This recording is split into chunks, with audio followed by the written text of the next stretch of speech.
Sup, everybody. It's an earlier stream, I know, but I have to be somewhere. Your boy is getting free dinner. Tell me you would choose to do the same. All right, I'm getting free food. Okay, good news, right? Good news. Can't say that every day, but today is a special day. So, we're gonna do the stream, and you guys already see it in the title. We're gonna talk about the shining star of 3.3. Before I reveal who it is, do you guys know who it is? I'm sure most people know, right? Come on. It isn't a trick question. I think really it's a character. It's a character, not TCG. I appreciate the mention though. TCG has been great. The shining star, a character. Which character is the shining star of 3.3? Oh, let me just. TCG has been based so far. It has been. It has been. It's been a good game mode to play. Skara is the star of 3.3. Okay, Ito. That's the name, Miku. Goku. uh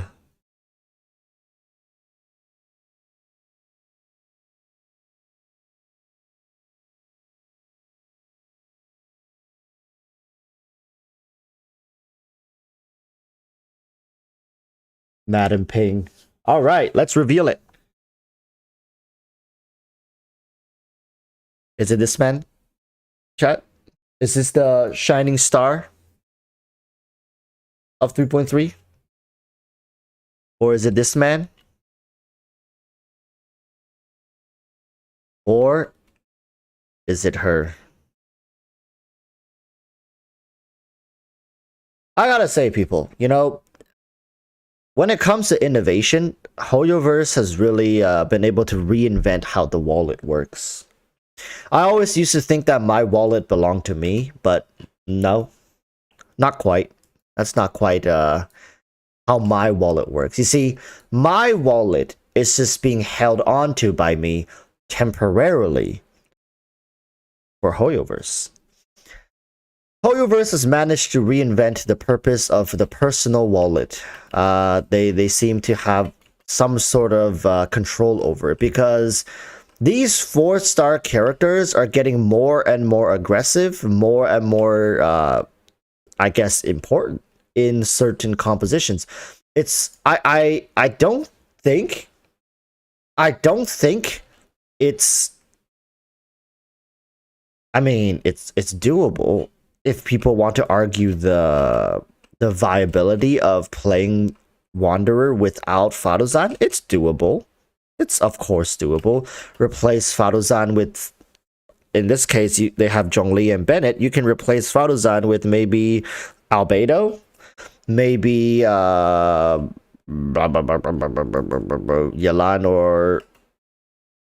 or Xinqiu could add a good amount of off-field damage. So it's like, it's not like it doesn't work, but it's just the job that Fadozan does is so immense. So think of Ito teams. Let's just think for now. Think of Ito teams, okay? Ito teams, the job of Goro is to buff geo damage, well, critical damage by geo characters, so still like geo damage. And then Zhongli's job is to facilitate a good damaging environment by shielding Ito and shredding the enemy resistance, right? So that's Zhongli's job. And then there's Albedo, who can layer in some off-field damage, right? Like, splendid, truly, a well-oiled machine. And then you have Fadozan, whose job is to buff your anemo damage, kind of like buff your anemo damage, kind of like Goro does. So that's Goro's job. But she also reduces resistances of the enemies, anemo resistance of the enemies, which kind of is what Zhongli did in the Geocomp, minus the shielding, right?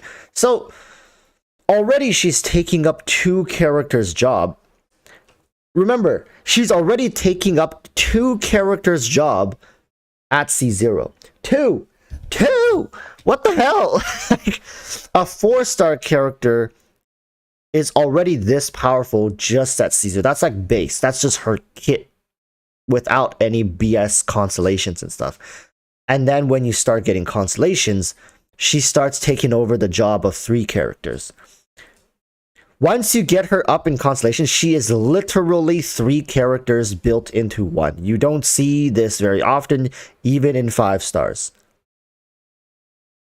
She is a very niche character, yes. That is the only reason she is not like completely broken. Trust me, like as time goes on, as more people get C6 Fadozan, this note will be echoed out even more. Now today, unfortunately, we are not working with a C6 Fadozan, but it's a C4 Fadozan.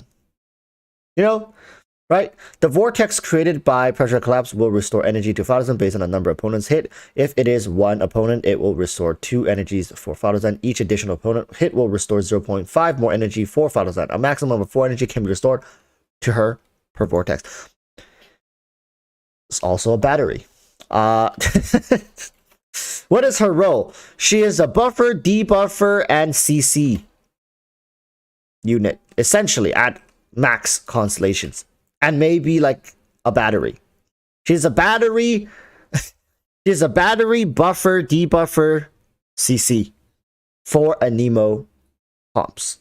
You see, it's important to add on like 4 Anemo comps, right? I think C6 Kazuha. Listen, chat. I don't think many people has talked about this, but like C6 Kazuha people straight up are like just like rock hard right now as well because of this character. Not because of how she looks, but just because of her synergies. Am I wrong? Zhao absolutely would love Faruzan. Scaramouche, without a doubt, loves Faruzan on her team, on his team. And then there's C6. C6 Kazuha. C6 Kazuha with like, I mean, C6 Kazuha even with a C2 Faruzan would be good because C6 Kazuha brings his own like CC and pulling the enemies in. C2 is gonna already have great uptime, and Kazuha is gonna have a field day. See, Toast is like, my C6 Kazuha goes crazy. My friend C6 Zhao does 130k per E. Faruzan changes how Anemo carries can be utilized in the game. And C6 Faruzan like completely can rebalance the powers of the team comps for Anemo hypercarry, because some people run Venti in their Anemo hypercarry comps just to make sure all the enemies, for example, a unit like Zhao, right? The thing with Zhao is, I mentioned this in the past, is he oftentimes plunges enemies away. So what some people do is like they use Venti, they suck him in, and then they use the edge of his plunge to spike up and hit the enemy. I know it's tough because it's not as easy as just plunging in the middle anymore because they're lifted off the ground. So it's definitely things that people have to work around, but like there's very little answers to, I guess, to the problem that Zhao has until Faruzan. Scaramouche, although doesn't have as big of an issue when it comes to hitting enemies away, but you know, his hits are like Scaramouche hits, you want enemies consolidated as much as humanly possible. Like that's all I can say, right?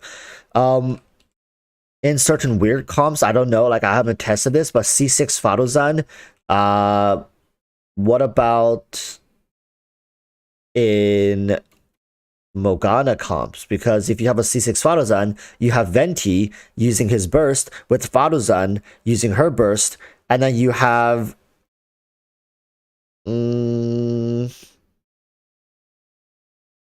Ganyu, and then maybe one Hydro Mona. I don't know. It's just like on top of Ganyu's icicles, now you can have like, and then there's Mona's how does it's making my head rattle, like it's making my brain run a little bit, because then you would be replacing Diona, which then you would lose your healer. But yeah, any sort of team comps that has ever had any sort of Anemo damage in it can be revolutionized by this character. It's just a shame we only have 4 slots in the game. I guess that's that's one of the other reasons why she's not completely broken. There's no Anemo shielder in Genshin Impact. Nope, there isn't. Chips Donuts says, "Yo, Walrus, how have you been?" I've been good. Did I mention I'm getting free food today? It's a good day to be Walrus. When do you think they'll add a new Geo character? Oh, brother, Geo characters, man. Like, what's a new Geo character gonna do? Do they have any reactions they can play off of? No. Their mono comp is already fully established. What is there like? I mean, what is there to do for Geo characters? Unless they release a dedicated Geo healer. So then Goro isn't as stressed in low constellations Ito hypercarry comps, right? Like a Geo healer, then you have the bench Albedo, essentially, right? Because Zhongli can't leave that team. Well, I guess Zhongli could be benched. No. You can keep Albedo and bench Zhongli if you have a Geo healer. But that Geo healer likely would have to be extremely powerful outside of even Geo comps. But what team wants a Geo healer? You know what I'm saying? Like it's just like what where's the need? Yeah, or another DPS Geo. Like that's the other option. That's the other option, a Geo DPS. But then then it's directly compared to Ito, because Geo DPSs can't be reaction based. So what ends up happening is it has to be a hyper carry that's meant to be played with Goro, Zhongli, Albedo. So it's just gonna either power creep Ito or not be as good as Ito, or the same as Ito but like with more steps, or like Ito with like a skin. Like it is so damn hard to design characters for Geo right now. I'm interested to see what HoYoverse has planned, or release a Geo support, kind of like Nilu, super crystallize. Release a unique Geo character that elevates crystallize. So this Geo character is going to be designed to be played with other Geo characters and reactions through crystallize, and maybe crystallize for pyro, crystallize for hydro, or like pick the elements that dendro doesn't work with. So crystallize for cryo. Yeah, that's pretty much it. And maybe if like they want some additional special synergy with the Nemo, maybe that new character can bring in new synergies with the Nemo. I don't know. But like that's the only direction I could see them like re-inventing things without like actually innovating things, if that makes sense. I think releasing another Geo DPS, it might flop. Unless they're really hot.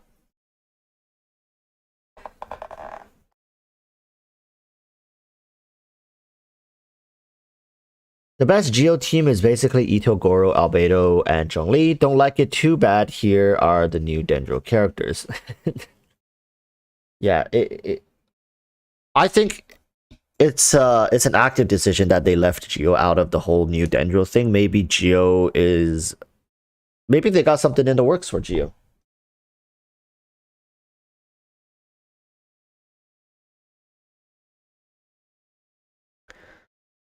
Baibu says, when I first started the game, I thought Crystallize exploded like Bloom does. Now, that would have been pretty damn cool if they let that happen. But, right, like then it depends on how long ago do you think HoYoverse has planned for Dendro.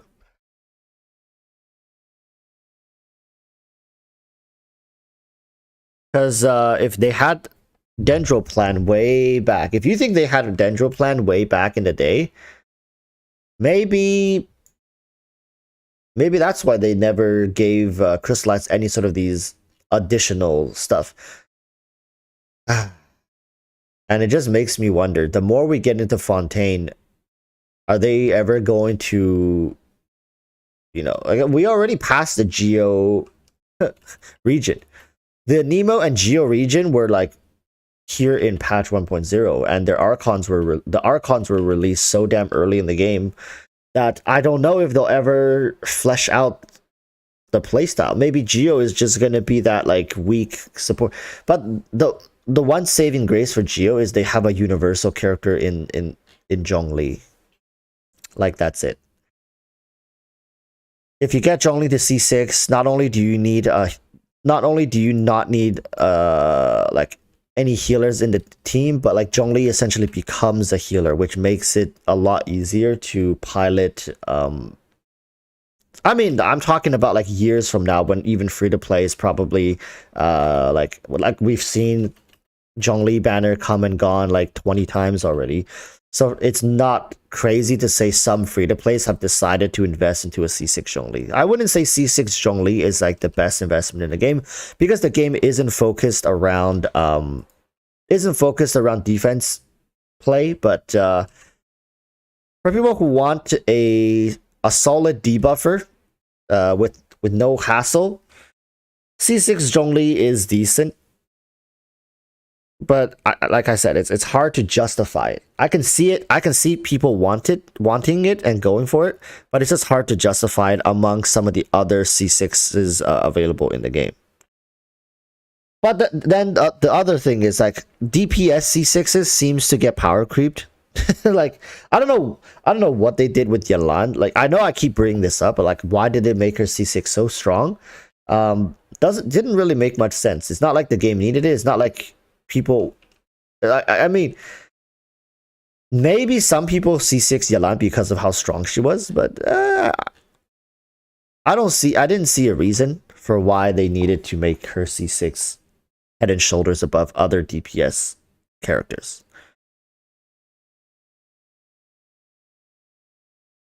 Nat says, I'm convinced the more you spend on Genshin Impact, the more luck you run out of just to make you spend more. Tell me why I got R2 Redhorn when I wanted the bell. So this is that actually no, not gonna lie to you, Nat. That's a conversation I've actually had with some whales. I like not just for Genshin, for other gacha games as well. I've noticed that the more you spend, the more they will cuck you in certain areas. I know, super tinfoil, but I've talked to enough people, like big spenders, to kind of gauge this, to feel confident that it likely isn't placebo. I don't know, man. Like it really only takes some tweaks here and there, and most people won't be able to notice it. And RNG will be RNGs. Like some people, even with these like unlucky tweaks, they're still going to be lucky. So maybe some people just don't notice it. But like I've definitely noticed in some cases where it's pretty damn bad. Like the luck is just pretty. I know people say it more as like a tinfoil hat thing, but like I'm not throwing accusations. But I'm just saying, doesn't feel right. It doesn't feel right.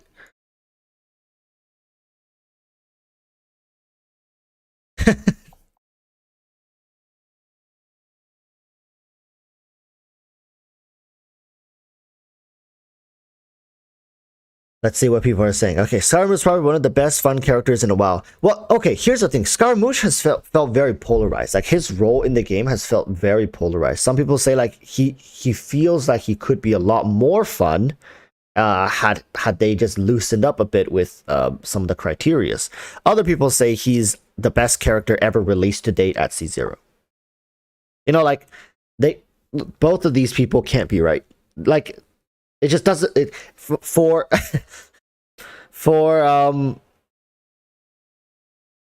the sake of argument, right? Like let's talk about both part of this. Yes, Scaramouche has a. Let's talk about the part where like okay, Scaramouche is the best C0 character in terms of unique design and fun that Hoyoverse has ever released. Yeah. You certainly could argue this. Like, what other characters can fly, right? Like, what other character can have this playstyle where they're literally just they're like gliding through the battlefield, which doesn't use their stamina, by the way. So when he comes back down, he can still use his stamina. So in that regards, he certainly is very unique. And having him being a catalyst user, that also is very interesting. Like he definitely feels like an upgraded version of Hazo, if that makes sense. It's like they took Hazo's design and stuff like that, and then they worked on it a little more to make a more unique catalyst, kind of like a catalyst fighter type of character. And in that regards, he is pretty unique. But what kind of makes him feel a little bit awkward in at times is definitely his lack of resistance to interruptions when he's in this state. I think it like, why not? It's not like we're not taking damage. We're still taking the damage. It's just we're resistant to being stunned or stuttered. Right? I don't know why they because this had to have been an active decision to do that. So I don't know why they decided not to give him any additional resistances while in this mode. Right? So maybe the whole design of this thing was to dodge and not to was to like weave and dodge attacks, being fluid. Like, you're supposed to do this, you're supposed to dodge, and you're supposed to be like this battle angel type of thing. So that's why they didn't give it resistances, because then you would just sit there and not move and just spam. And maybe that's not the design philosophy HoYoverse had envisioned for this character, right? I can see that. Apart from that, is that his team comps feels like, because of his lack of interruptions, his team comps basically, like, look at what this player is running, right? It's running Bennett, which is almost a no-brainer. Almost. There are some other healers you could run, but with Bennett, it's pretty insane, because look at his talent. One, if you infuse Pyro, it gives an additional 30% attack on top of the attack that Bennett is already going to buff for him. He's going to get an additional 30% attack. So it's a no-brainer, right? And on top of that, Fadozan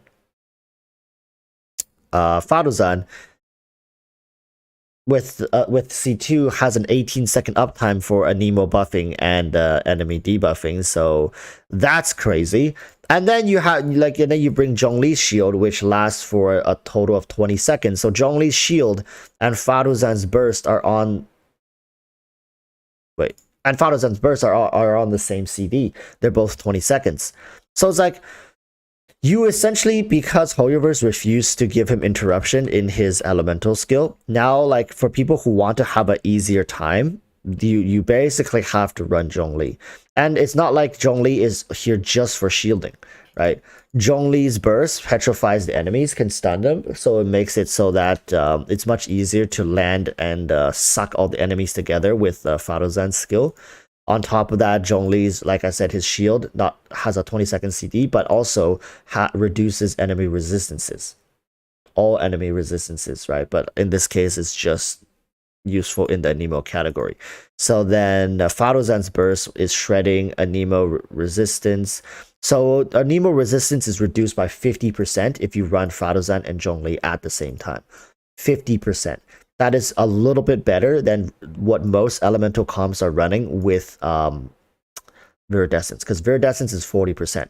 Fadozan is giving you 30%, and Zhongli gives you another 20%, right? And Anemo damage bonus is up to 28%. If you does this increase with talent level? I don't even remember. But yeah, you can get, with talent level 8, you're sitting at 28.8% Anemo damage, and then plus the 30% attack, plus Bennett's buff. This team comp is a very solid one. Is it the best possible team comp? I don't know, but I think it's pretty solid. It's very easy to play as well. This is the thing, right? This team comp requires no effort. Requires no effort. Let's see if, okay, this man has already done their Abyss. 36 stars, easy clap, right? Let's take a look at Abyss with this comp. Because, honestly, I think the shining star of this patch is not Wanderer. Like, character-wise, it's Fadozan. Because of how many characters she helps out. Yes, C6 Kazuha is a very unique situation, but nonetheless, it's playable. Any future Anemo character that's that's damage related is going to want Fadozan on their team. That's just a given. I don't know how she synergizes with non-DPS Anemos, like with Venti, with what's her name, Jean, and stuff like that. I don't think she's going to be very good with them. especially like pre C6, right? Like once she is C6, maybe like there could be some weird wacky synergy. But yeah, this is truly the shining star. Once you get her to C6, she is maybe they were testing because they're already 36 start. All right, let's check this out. Prados and Bennett Zhongli. I'm not gonna try to push a bit. I just want to see.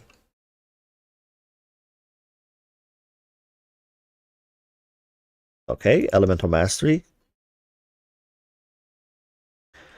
All right, come on, come on, come on, come on, gather around.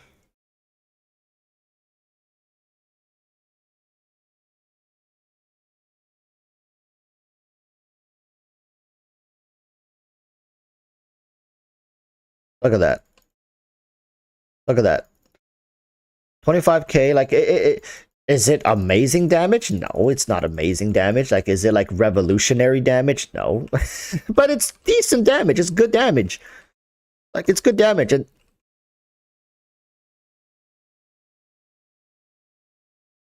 but imagine if they had C6 Faruzan. If they had C6 Faruzan, the damage is a lot higher because there's a small AoE that occurs.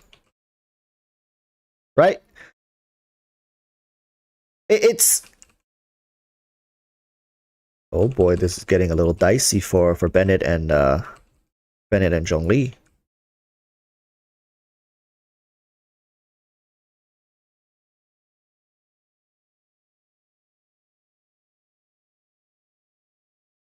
The damage certainly isn't like not it's not it's nothing to scoff at. Like it's good damage.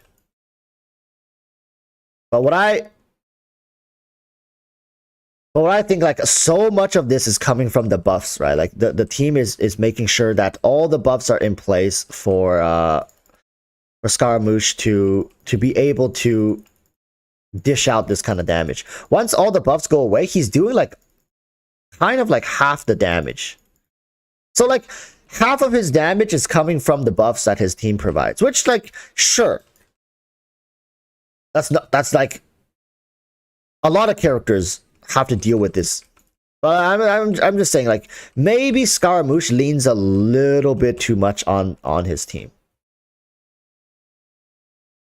Like it's roughly half, almost half. He's losing about half when his team isn't. And I know I didn't play that perfectly, and that's probably not the best chamber to test it. But let me tell you, if we had C6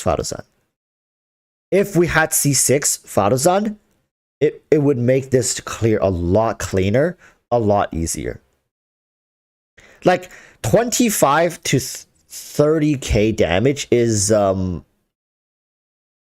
decent for like quick auto attackers, but you look at other auto attack carries such as Yoimiya, who's able to hit like 100k with her like last hit, right? It's just I'm not trying to compare characters, but you kind of have to look at all these other options that you have, right? I'm not saying Scaramouche is bad. He deals quick hits in quick succession. But like you guys see what happens when he's not on the field is that this particular team struggles to output much damage in comparison to Scaramouche. So in that regards, he is still very much built like a hyper carry in this scenario. But they're like, okay, if we had Faruzan at C6, he easily deals like 33, 34k per hit, plus has suction per hit. Like he'll drag all the enemies into the center of the suction. So C6 Faruzan is quite the game changer. Remember, it's not just the CC, it's not just the utility, but it's also the fact that you do get that 40% extra bonus.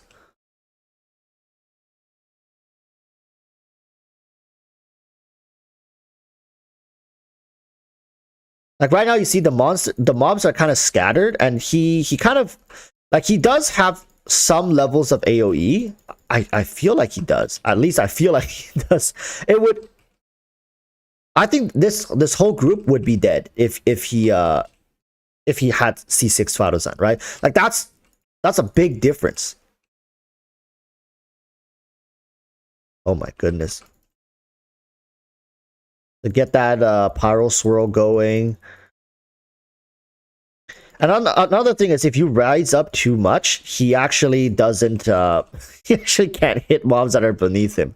Small problem. I know, not a big issue, not a deal breaker, but it's just a little bit annoying.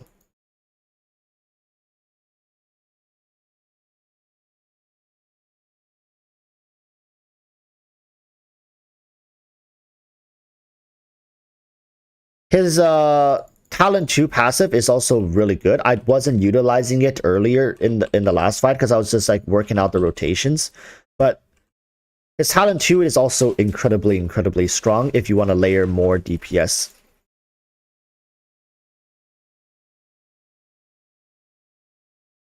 Wait, does his burst cancel his elemental skill? It does, doesn't it? Oh my goodness, I am a bozo and a half. I am a bozo and a half, aren't I?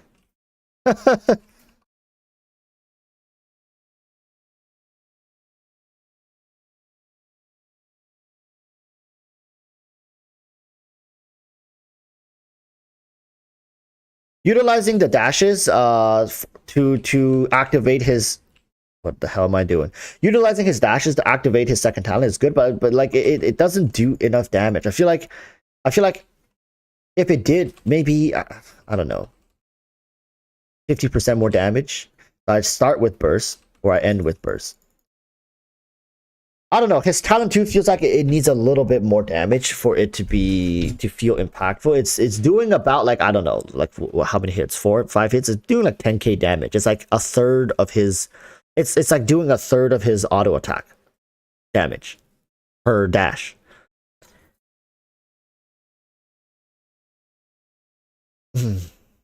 His burst. Oh, his C2 incentivizes you to use the burst at the end of his cycle. That's why I create a problem, solve a problem. Wait a minute. I remember this person said they had C2 Scaramouche. I was still playing him like a C0 Scaramouche. Oh, never mind. It is a C0. It is a C0. Okay, so I was right. It's a C0 R1 Scaramouche with a C4 Photozan. And I am so tempted to just go to C6 to just show you guys how disgusting. Because I was playing on another dude's account as well, but they had to go for a business trip, so they're gone. I can't use their account.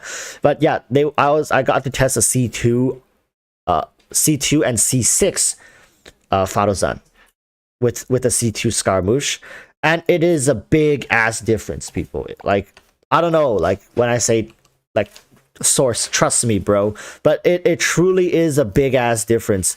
A C6 Photozan, it's like, yes, the damage is important, but the utility is just straight damn, like, otherworldly. You guys don't know how annoying it is to play Scaramouche without C6 Photozan until you play with C6 Photozan, and then you can't go back. You cannot go back because the damage is just chef's kiss. It's so easily applied on you because as long as you're dealing a Nemo damage, it's applied. There's no bullshit conditions, but you need to be like standing 34 degrees, like due southwest while doing a backflip, and then having 3 Geo characters on your team, and one of them has to be dead, and the other 2 has to be. These non-conditional buffs are great. I mean, it is conditional. You have to be a Nemo, but you guys get what I'm saying. As long as you're a Nemo, you get the buff. It's that simple. Oh, we should have tried. Oh, we should have tried Zhao. You know what? Let's try Zhao. It's hard. It is Photozan better than Kujosara at their niche? Like when we're talking about their specific niche, yes, she is. And we're saying both are at C6. Photozan is the best buffer in the game at C6. Her C6 is a transformative constellation that turns her into like the single best unique buffer character in the game. Goro has nothing on her. Goro C4, if his healing was better, maybe. If Goro C4 healing was turned into an actual legitimate healer that can like rival Bennett's healing at least, maybe Goro would have like insane. But the thing is, Goro never needed that much healing because Geo never needed that much healing, right? That's why like it doesn't doesn't matter. It's not as important. But her C6, is kind of like Yalan's C6. You guys know what I'm saying? It turns her into an off-field DPS as well. No, really. Because wait a minute, it turns her into an off-field DPS. It makes her become like, is it the best off-field CC? Probably is. Like if you pair her with Anemo characters, it might just be the best off-field like CC as well. She already is an insane debuffer for the enemies and a huge buffer for your team. And she, with C4, she generates a ton of particles as well. And I remember C6, she was generating like particles for my Anemo DPS even when she's not on field. I just saw like particles flying to me. I couldn't find where the hell that was like written out in the kit, but like that was just something. So like I don't know what the hell is going on with this character, but like they're just making her do way too many things. Way too many things. Correct me if I'm wrong. Testing says, I have C6 Farzan at level 20 with a 50-50. I use her with C6 Jean, C0 Zhao, and C6 when MS Zhao is plunging above 80k with all buffs up. Can you also confirm that? Does C6 Farzan give particles to your on-field Anemo carry? I swear when I had about like I tested her for about an hour to 2. Like she is better than Bennett, my friend. She is better than Bennett in the terms of Anemo. Bennett is universal. Bennett is an attack buffer. She is strictly an Anemo buffer, but in terms of niches, she has the best niche. But I swear she was giving my on-field Anemo characters like particles. Yeah, she gives particle every 6 seconds. That's BS. That's like she just does so much. Like I'm not saying like she's BS, but I'm just saying that is just way too much. That's such an overloaded kit in my opinion. I mean, all the power to you if you want to go for her, but oh my goodness, did I miss? Oh no, I forgot. Oh, I forgot to do the Zhao trick. I'm sorry. I'm just sorry, Zhao mains. I have failed you guys. I forgot to do the Zhao double dash into ult.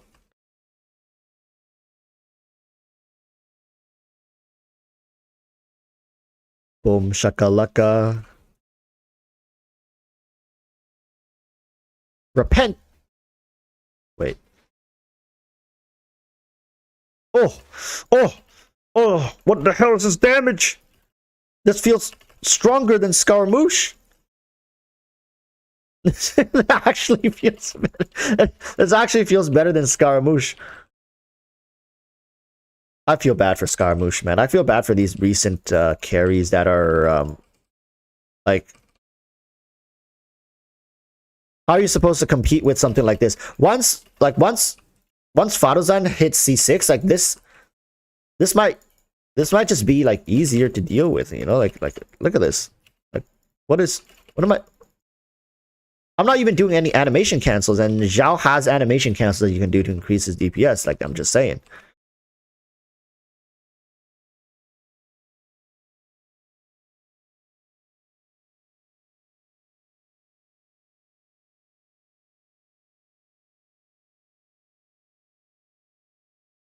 Man, I got so excited. My Zhao's burst wasn't even up, and I was already dude, like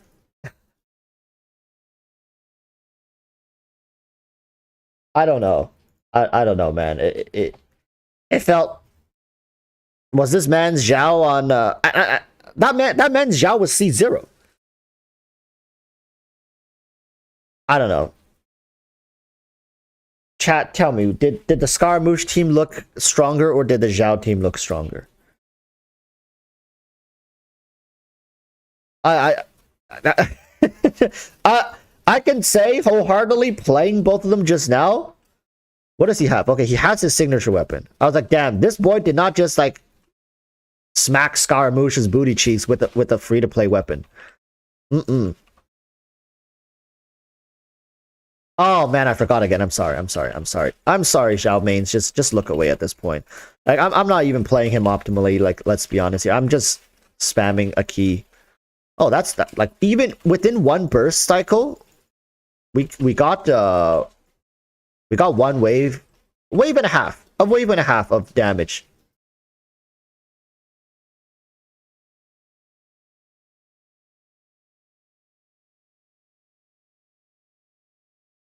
No, didn't get his burst back. What am I doing? What am I doing?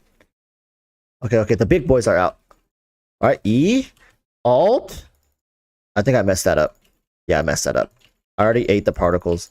See, okay, look, these wolves are getting plunged backwards, but thank goodness we're close to a wall. Man, this is what is. Man, Zhao Mains, how do you guys not have an aneurysm every time you play this character is beyond me, but goddamn. I guess you could say the same for Hu Tao mains, which I am a Hu Tao main, so like just dashing around. Oh my goodness, this is a 43k dash. Another one. I mean, I mean, Scaramouche per hit. I don't think Scaramouche hits faster than Zhao plunges. First and foremost. First and foremost. All right, just let me get that out of the system first.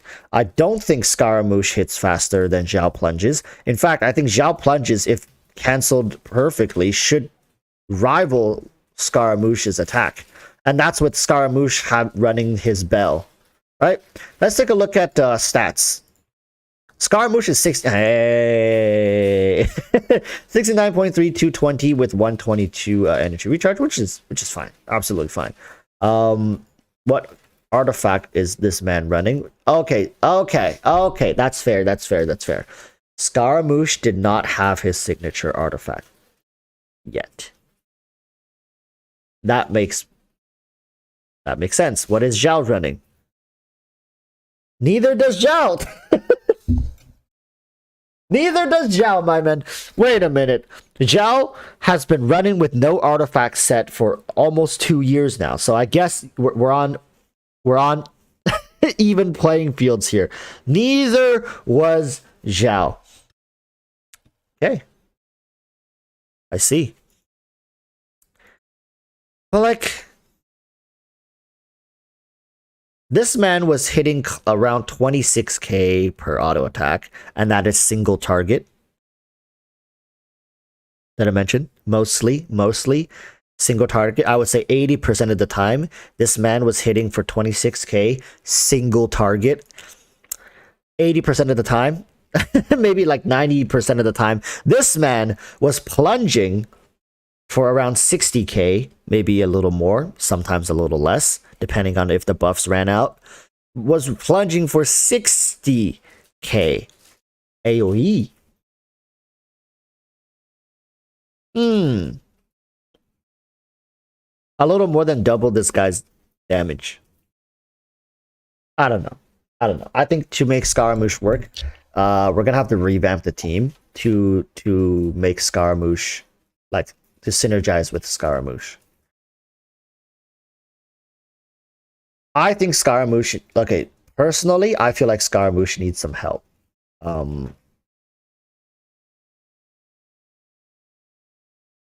Damage wise, he does. Okay, Xingqiu is not leveled up, and there's no Yelan. Never mind. We're gonna keep this team because you don't really have that many good options apart from Xingqiu and Yelan to funnel some. Maybe Fischl. Do we have Fischl? Is Fischl leveled? Chat, is Fischl leveled? Do you see Fischl? Do I spot with my little eye a Fischl that is leveled? Wait, is there no Fischl?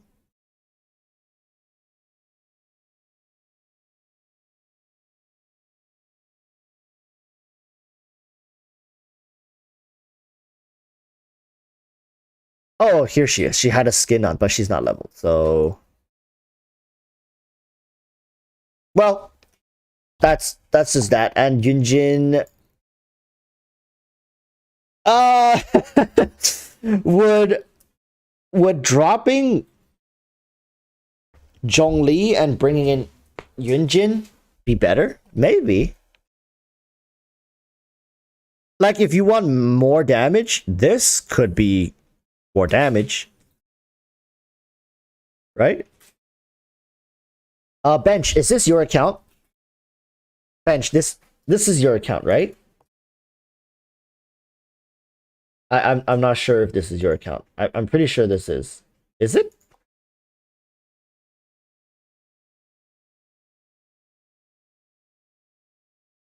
Oh, this is not your account. This is not your account. Because this is a viewer's account. I just don't know what their name is on YouTube. I just don't. I know their Discord name, but I don't know what their name is on YouTube.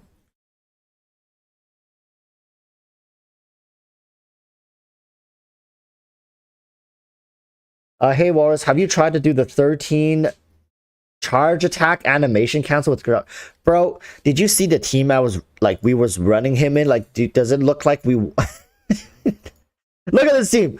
Look at that. Does this look like the team somebody would run if they wanted to animation cancel? It's so basic, but I mean, if just off the okay, can you tell me if we were able to do the like successfully pull off the 13 charge attack animation cancel, how much additional damage am I supposed to do? Try. You have to hit the timing during E. Okay, so how do you do it first and foremost? That's his charge attack. Like, how are we going to cancel 13 charge attacks, you said? Was that one? Like,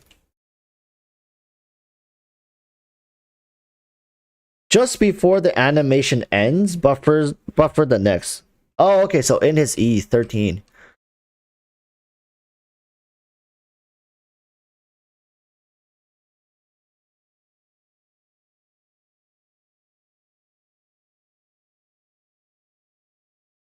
Okay, let's try it. I mean, it doesn't hurt. At this point, it doesn't hurt. Watch Hoyoverse patch that shit.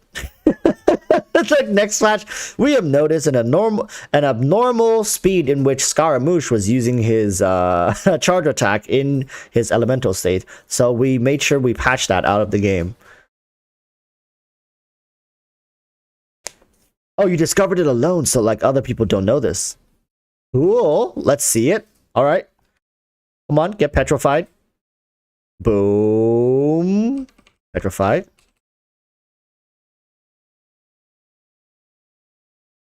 Boom. Oh, wait. Boom. Boom. Boom. Boom. Boom. Boom. Okay. Okay. Wait.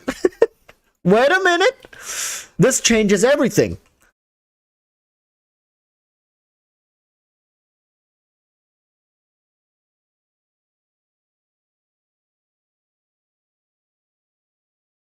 This changes everything, chat, does it not?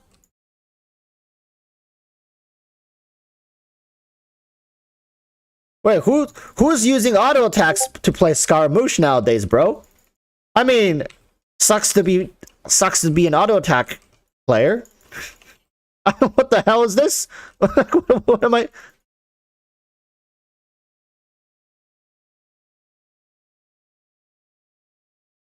Hey, who needs auto attacks?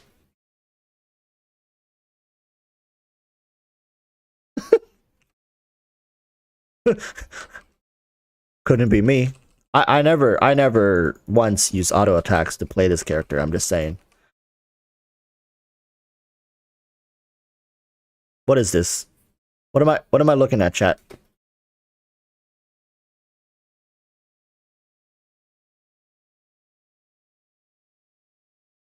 Man, and also his burst feels kind of weak, if I do say so myself. But like even with this, like he's still falling behind Zhao by like almost 30 seconds in terms of damage output.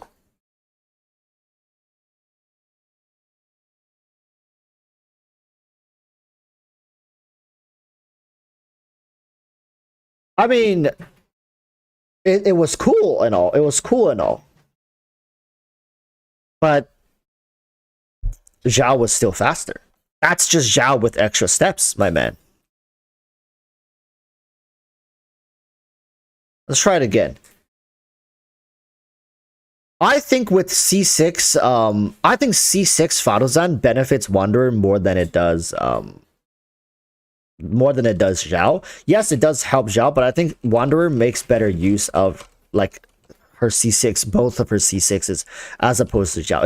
It definitely helps Zhao, but I think just Wanderer really prefers it. And also now we're not getting the buff from his bell weapon, which sucks. Which kind of blows, but oh my god, I'm not gonna petrify all of them, but I guess let's get the rotation started. Let's start with the burst this time. Yeah, we don't even need his thing. We can do this and then do this. But I guess then it wastes then we didn't get to infuse pyro, did we? Did we make it? Okay, stamina recharges when we're in that state, which is nice to know.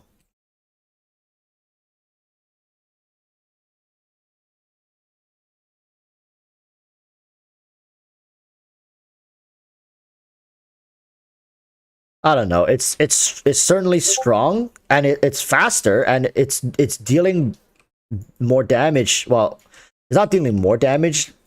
It's doing better because there's a lot of enemies in this chamber, right? So what about like single target wise? I don't know how good it's gonna be. Maybe it's gonna be just as good single target.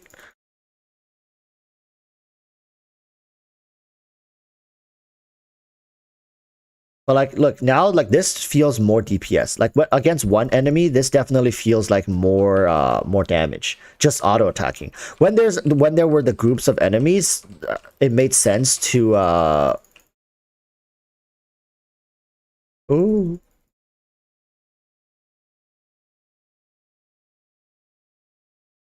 But when it's just like one or two, maybe it's not as good to spam that.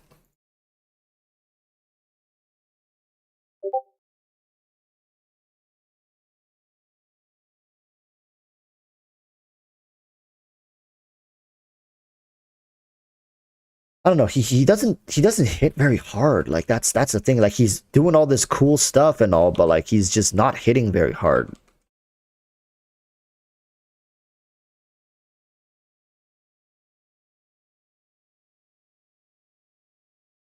Like it's especially without all the buffs like Fadozan burst, like Bennett burst, and all that stuff. He's not hitting very hard. Like and the uptime for that stuff, of course, is limited. Even with C2, like it's limited. Fadozan has an 80 cost burst, and I mean, if you build all your characters correctly, you should be able to get their burst back on rotation, which then just puts more stress on your supports than it does for Scaramouche. And as a hyper carry, requiring your like a lot of people's argument is like, oh, what other character in the game doesn't require supports? Like, yeah, we need supports, but it's not this strict of a requirement.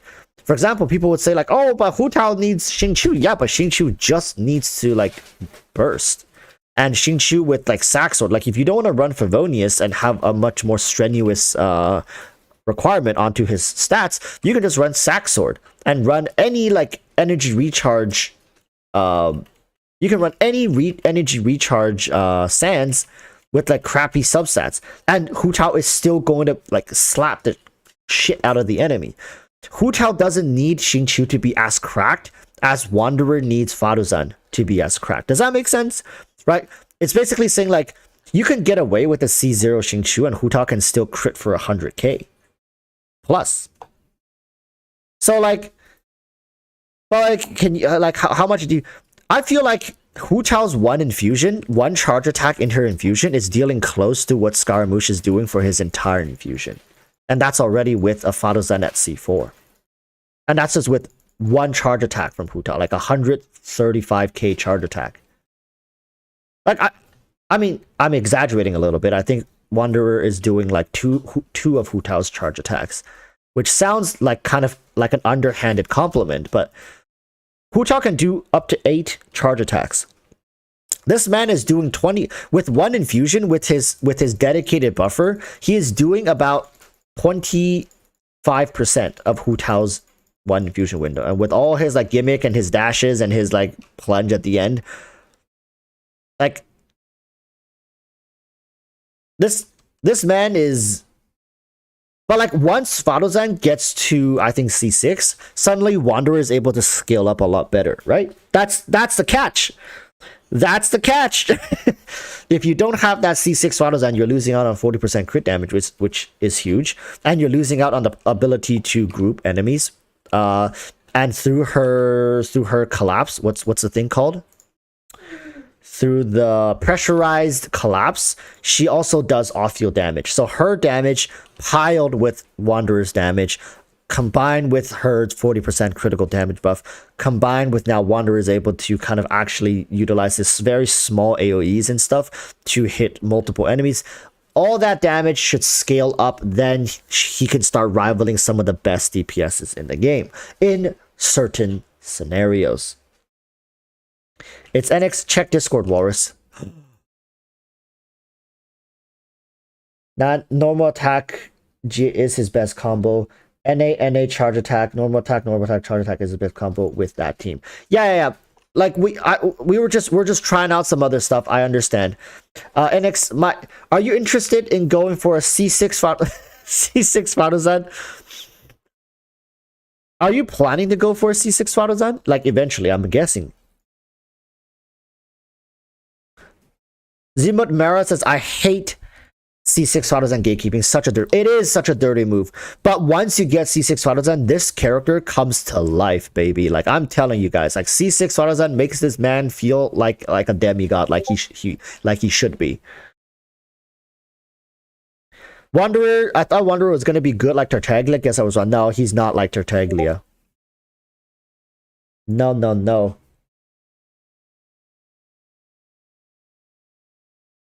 NX says, yeah, I was saving for Scaramouche reruns since I have the other 4 stars.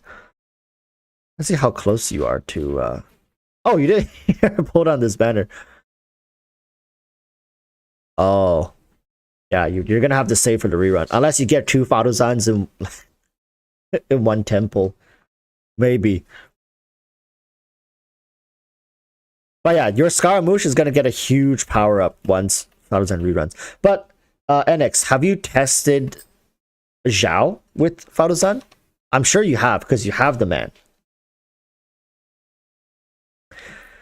Like, be honest, man. Like, what do you think of Fadozan with Zhao versus Fadozan with Wanderer, both at C0 with their signature weapon? Because you have them. You have both of them at...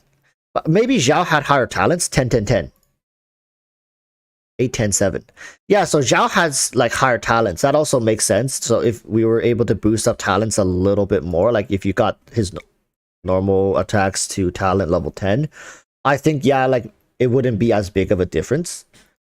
But like this, like from my testings, there definitely is a difference. And Zhao is currently winning in this direct comparison. I feel like even single target Zhao is winning.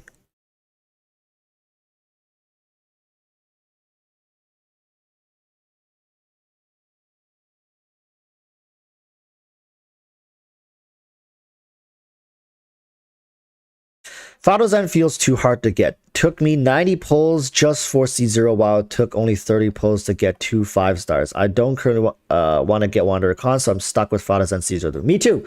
I'm in the same spot, my man. I am stuck with a C0 Fadozan after 80 pulls. I got the same. I got 2 5 stars in 80 pulls, and I got 1 Fadozan. This character, like, yes, she is amazing at C6, but a lot of people seem to be having some problems picking this character up. I'm just saying. We need to make a video, alright? Today we're making a video for Fadozan. I now have C2 Fadozan at 150 pulls, says Naughty. Oh my god! 150 pulls! Wait! That's borderlining what a 5-star character should be, no? 150 pulls, I expect you should be halfway, at least halfway to C6.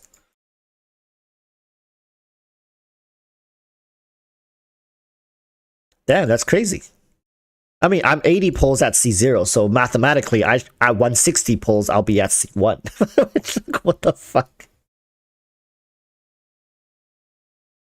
Wait, Angel got 4 5-stars in 90 pulls, but only 2 Fatal Zens. Wait. That's an anomaly, my friend. That ain't normal. What the fuck? Like, yo, hide yourself. Chats, I can hear people sharpening their pitchforks. Like, did you say 5? Did you say 4 5-stars and 90 pulls, my friend? Hold on, let me just sharpen up my pitchfork. You're like, you better hide yourself. Wait until Angel hits you guys with the free to play, by the way. Okay, there we go. We got someone to balance it out. Me Kenyon Alexander says, I got C6 Photozan in 140 pulls. There he is. Guys, that's the guy who stole all our Photozans. Get him!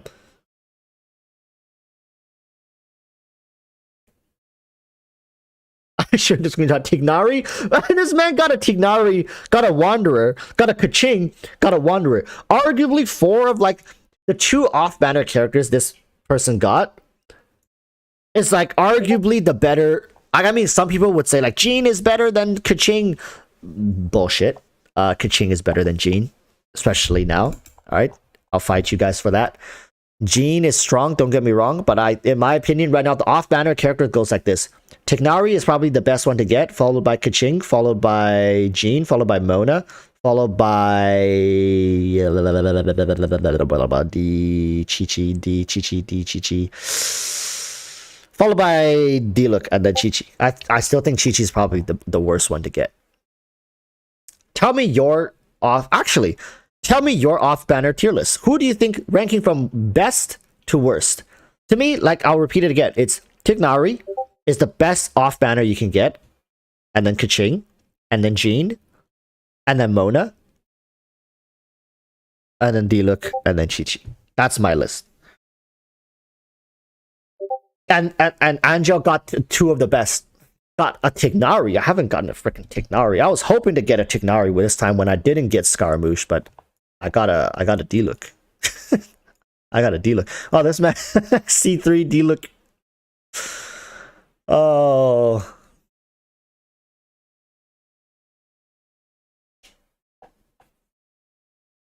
Okay, Tignari, Jean, Kaching, Mona, Diluc, Chi-Chi. Pretty much the same. Chipzona says Mona, Tignari, Jean, Kaching, Diluc, Chi-Chi. Ooh, Mona at the top.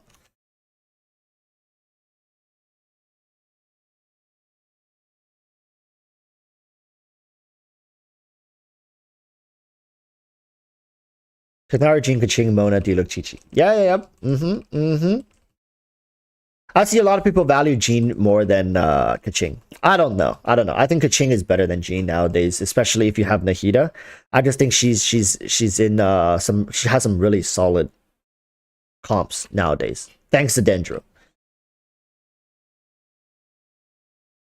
Surprise says, how I play 2 years and not have a single Chi-Chi. Oh, brother, you're about to get him now.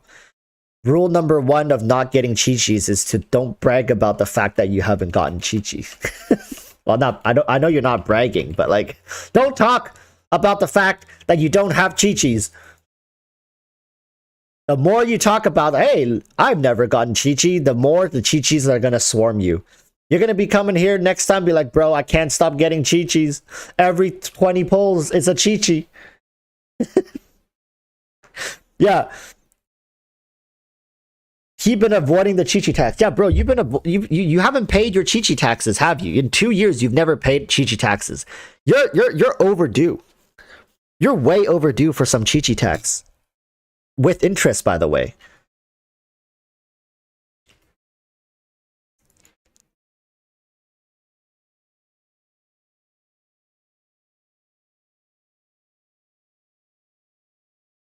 Lamonte Hughes says, I have all standard characters C6 except Denari because he's new, but I only have C0 Chi-Chi. Golly. My Chi-Chi, I think it was C4 last time I checked. My Jean is C4. I think Diluc is C2 or C3.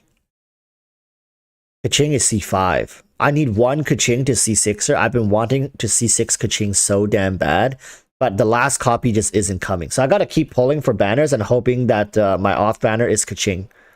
I pulled Kaching on like, listen, C6 Kaching is pretty busted. Does this look? C6 Kaching, okay. When initiating a normal attack, a charge attack, elemental skill, or burst, that's all four, Kaching gains a 6% electro damage bonus for 8 seconds. Effect triggered by normal attacks, charge attack, elemental, and elemental burst are considered independent. This girl can get a 24% electro damage bonus if I use all her abilities. It's nutty. That's a great damage boost. Honestly, if this were a modern constellation, this should be like a 40% electro damage boost. It should be 10% per stack, and this should last like 10 or 12 seconds if this was a modern character constellation. But because she is old as heck, this is like compared to modern C6s, I know this constellation feels a little underwhelming. But nonetheless, I'm excited. Is that 35 million? What are you guys on? I have problems breaking 2 million Mora in this game. Wait, how come you guys can't see it? Oh wait, I scrolled it down. Like my screen was scrolled down so I can't see the top. I was like, how come my stream isn't showing the gold? It's like, okay, it is.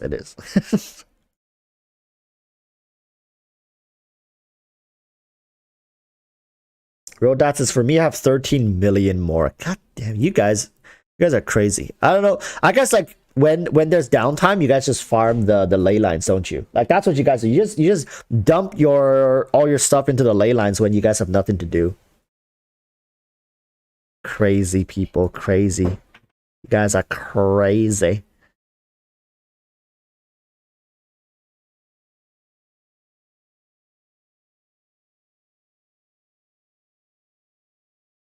Oh right, because a lot of you guys you guys save for the characters you want. For me, I try to build every single character. Of course, I'm gonna be freaking short on Mora. That's a given. Like Mora and EXP books. It's hard for me to find enough resin to grind like amazing artifacts a lot of times because I just need to keep farming EXP books and Mora, EXP books and Mora.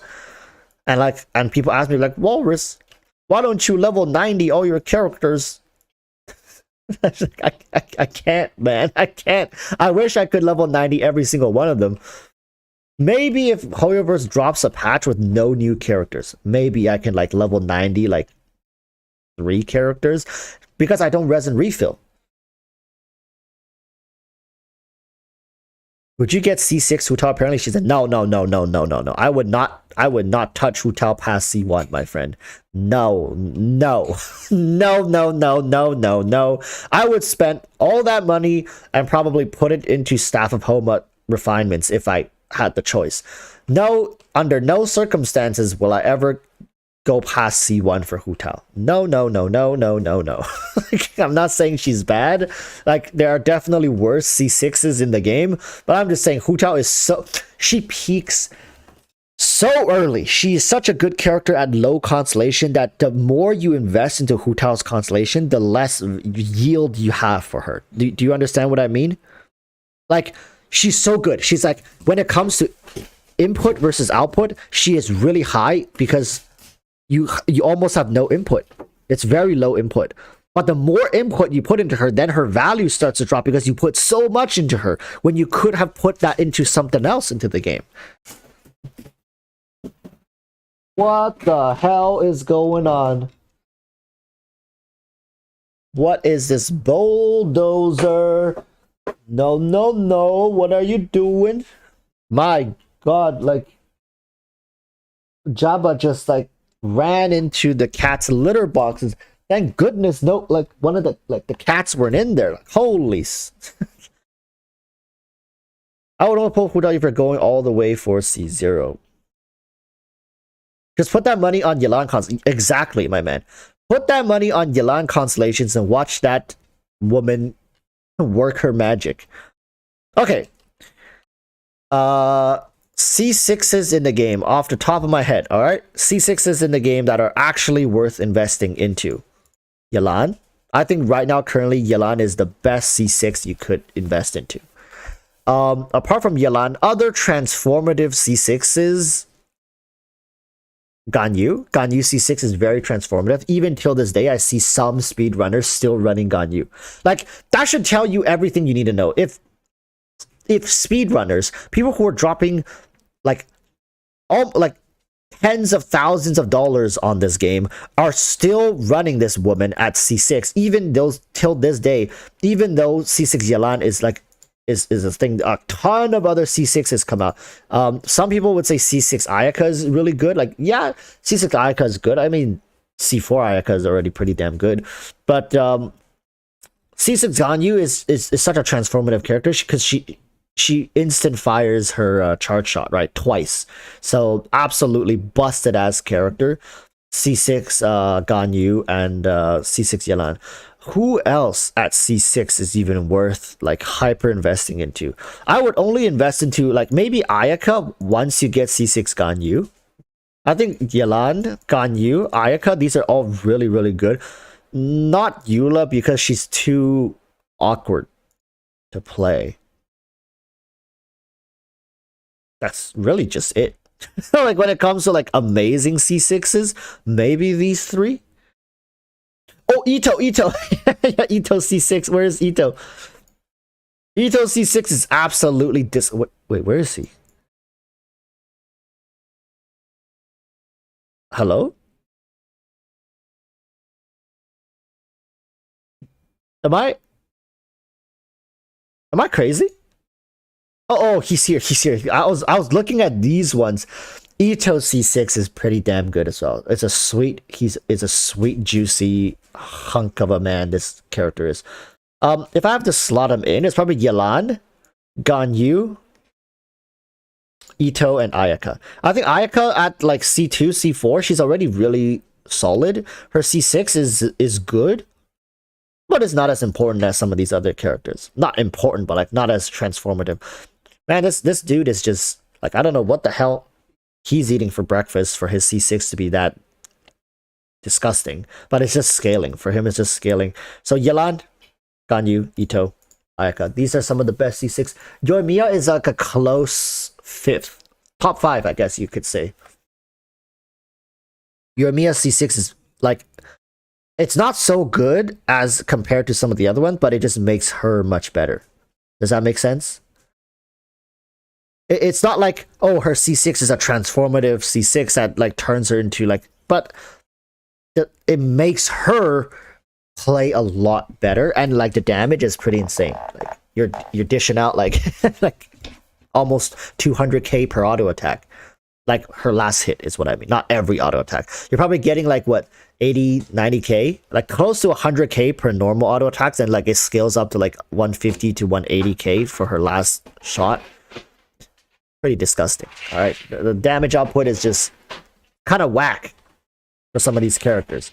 And then there are some really weak C6, like honestly, Hu Tao C6 has gotta be one of the worst ones in the game. Like, yeah, there are situations where you can work around it, like build full crit damage, get 350% crit damage, and play around her C6 out of activating once per minute or something like that. I think it was once per minute. Some other really bad C6s that just like doesn't make much sense.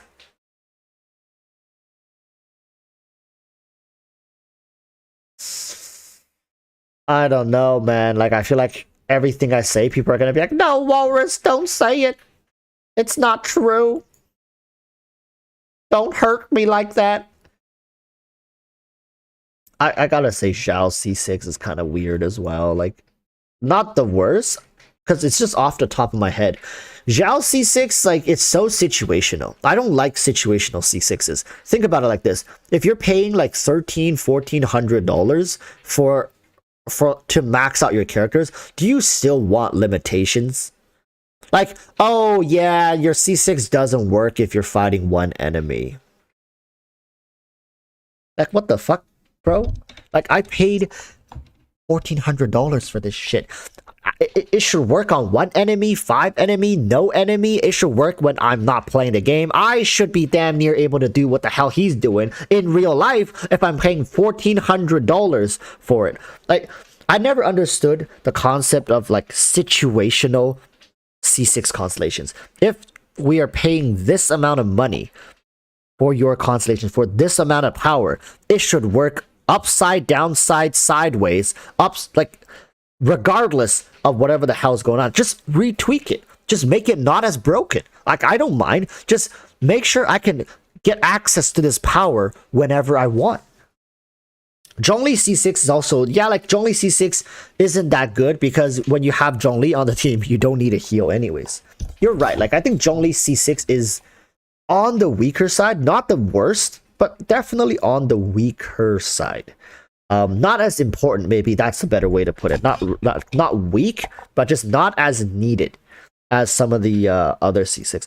I don't know about Klee. Klee's like C4 makes her turn into like a burst DPS, right? Like, you can use her burst and then like midway you can switch out and just deal a ton of damage that way.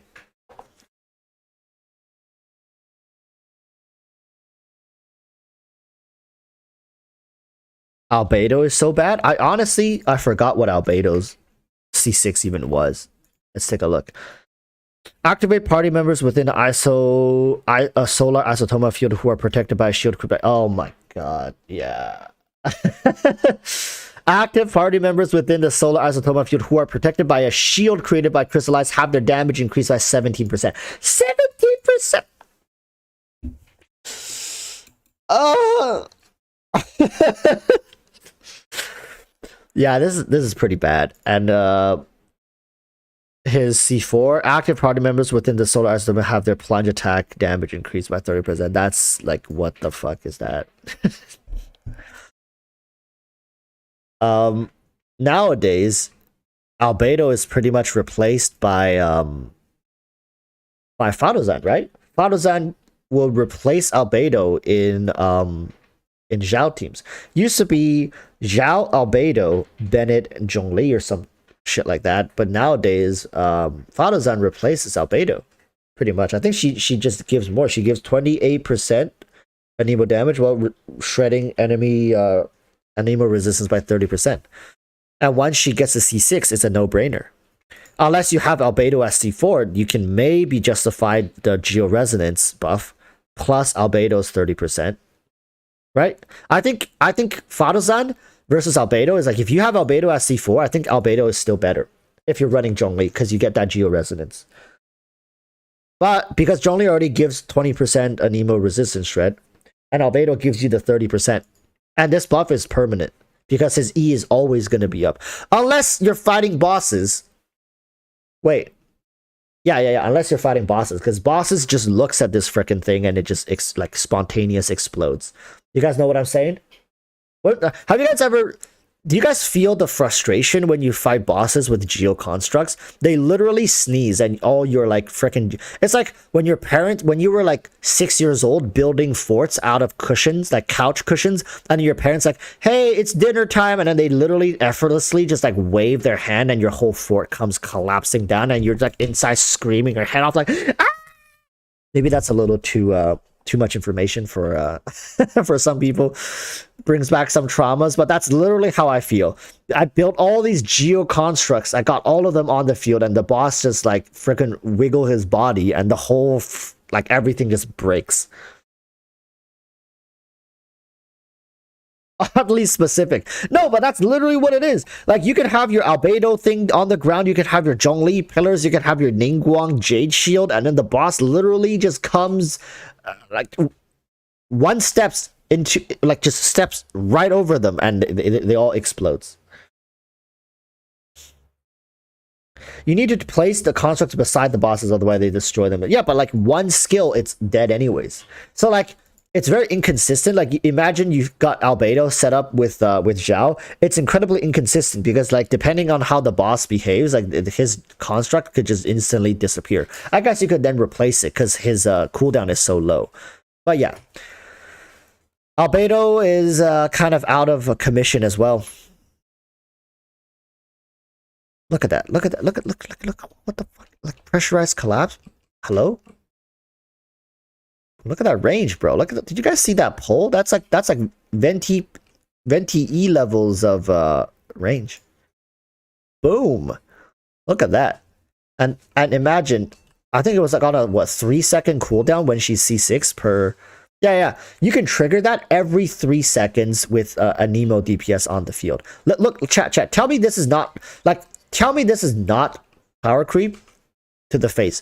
This, whatever you're seeing, this happens every 3 seconds when you're using an Anemo DPS on field. Every 3 seconds, causing damage with Anemo damage, you get that every 3 seconds.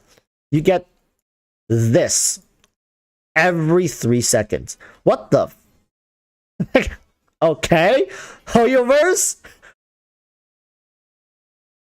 And her deals affected by prayerful. Yeah, so whenever her burst is on field and your on field character is dealing a Nemo damage, and they're affected by her burst, that effect happens every 3 seconds. So that can happen 6 times per burst. That happens 6 times because at C6 her burst is an 18-second duration. So C2 gives it another 6 seconds. So it goes from 12 seconds to 18 seconds. So every 3 seconds, that can happen 6 times per burst. And it's a 2-second downtime because it's a 20-second CD. And then it's all over again. It's basically permanent uptime. Because think about it. It has a 3-second cooldown, right? So this thing has a 3-second cooldown.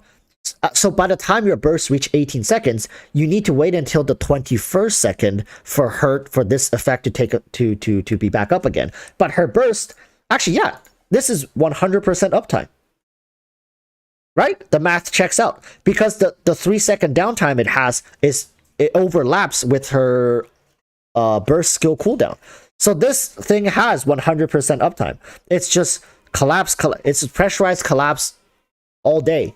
And the only requirement is that you need to be affected by her burst skill, which most characters you're playing her with will.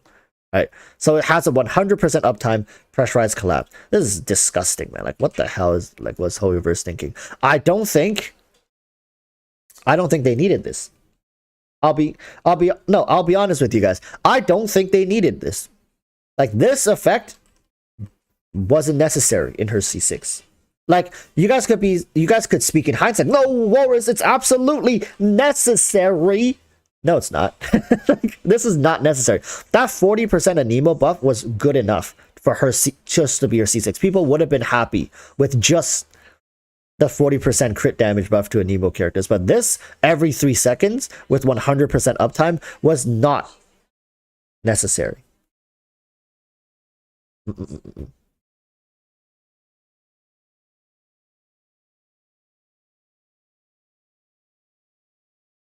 Walrus, you're still gonna say Sino is worse than Tignari and Wanderer, and you didn't test them at level 90? Like, what? I don't know, man. Like, I think Sino and Wanderer, like, bro, Wanderer at C0 with a C6 Fadozan feels good. But here's my question. Is C6... And people will say, well, Sino with a C0 Nahida feels good. But here's my question, right? Okay, I think I know the answer to this question. Fadozan is more expensive. C6 Fadozan is more expensive than a C0 Nahida. Correct or not? Correct or not? C6 Fadozan is more expensive than a C0 Nahida. But hold your horses. You're likely going to have an easier time slowly working your way to a C6 Fadozan rather than waiting for a Nahida rerun. Is that correct? We will likely see Faruzan again before we see Nahida, and Faruzan likely will be added to the to the 4-star pool once this patch is over. So you can get access to Faruzan easier than you can get access to Nahida. I do think Faruzan likely will make a rerun before Nahida does. She'll just randomly appear on a 4-star banner. At the earliest we've seen is like 2 patches. So by 3.5, there's a chance she already makes a rerun. Like, there is a chance. I'm not saying it will happen, but like, we've seen characters rerun that early. So it's a work in progress, but I arguably, if you're starting the game right now, you don't have Sino, you don't have Nahida. Sure, you might not have Wanderer, but you know, like Faruzan is something you can work towards, and you can also pair Faruzan with Zhao. Zhao is we're not even having to force these pairings. It's just, it comes naturally. So Faruzan could assist Wanderer and Zhao. So like, her value is just up there. But I know Techie, you were talking about Tignari. Tignari is honestly strong. Like, I think Tignari is overall a better unit than Sino. Like, I don't think many people would argue that. Like, are we really gonna sit here and argue is Tignari worse than Sino?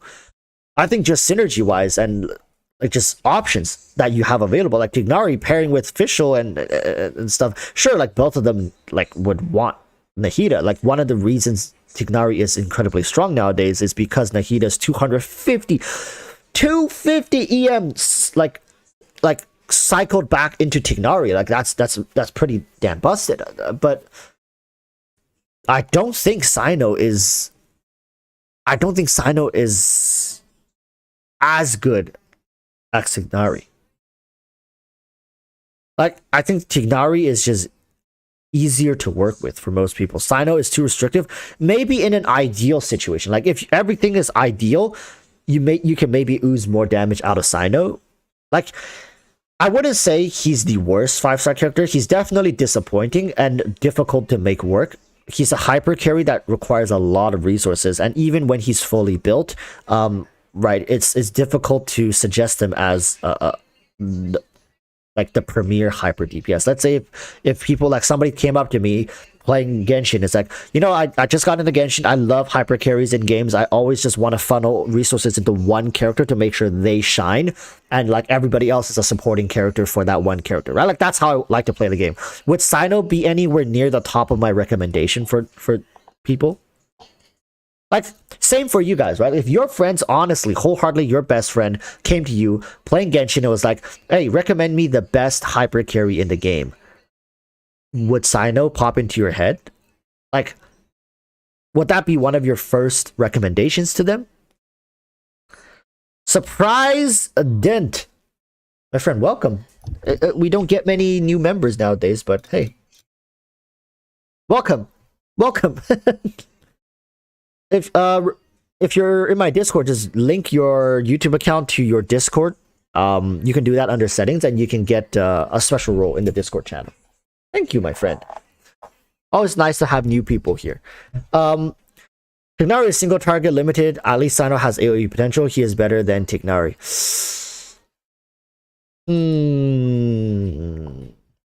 I don't know. I think Tignari... Well, I guess Sino, you're right. Sino is, I mean, not in the fact that he's better than Tignari. I think Tignari has a low barrier of entry and a pretty decent ceiling, with relatively low effort. Like, this character can come online very early, and he's incredibly strong thanks to his dendro scaling. Sino is a character that really comes online the later you invest into him, and once you fully understand his kit. Tignari, you just spam. Like, you just spam stuff. Surprise Dint says, I love your videos. I've never paid another channel in YouTube. I'm honored. I truly am. Thank you.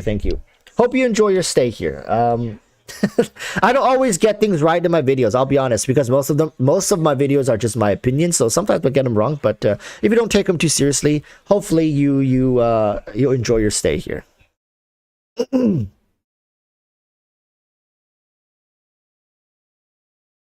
Tignari does have a taunting field. Yeah, Tignari's taunting field just makes it a little easier for him to dish out the damage. Tignari is much easier to play, in my opinion. Like, Tignari is much easier to play, and he does really, really good damage. Sino is strong, don't get me wrong, Sino is strong. He's probably more versatile of a character than Tignari, and once hyper invested into, he can get the job done. So, like some would say better. I don't know. I lean towards character, like I said. I like characters to yield their returns early. So I'm always going to be biased to people who can work at level 70. And Tignari works at level 70. Tignari can already dish out probably like 25k plus damage at level 70. Maybe even close to 30k depending on your weapon for him. But like, let's be real. Free to plays, even at level 70, like Tignari is already online. Sino at level 70 is like a fledgling, but once Sino scales up into level 90, which, you know, like, which to be fair is what hyper carries are supposed to be like, he starts overtaking. But I'm always going to be biased to characters who can start yielding results at low investment. I'm talking about meta strength. A hyper carry obviously needs to be hyper invested. You're right. I just don't like putting characters to level 90. I find that to be too big of a sinkhole when like, I'll only level up characters to level 90 if they really yield the best result. So like, basically what I'm saying, which hyper carry character out of all the hyper carry characters will give me the best result at level 90, that's who I tend to invest into. My Hu Chao is level 90, my Raiden is level 90. So like, that should speak volumes about, like, I don't want to be like the biggest meta player, but I tend to play whatever feels best for me. And that always ends up to be meta. Because that's why they're meta. It's because they feel the best to play.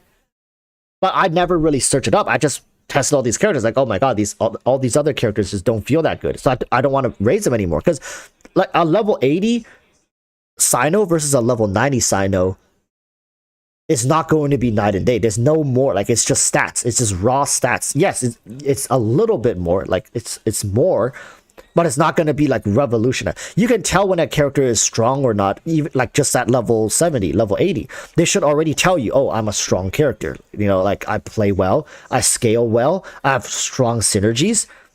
Whereas Sino at level 70, level 80, like, okay, like, yeah, I can already see what what you're going to do. It's just, you're going to do exactly what you're doing now, but more damage.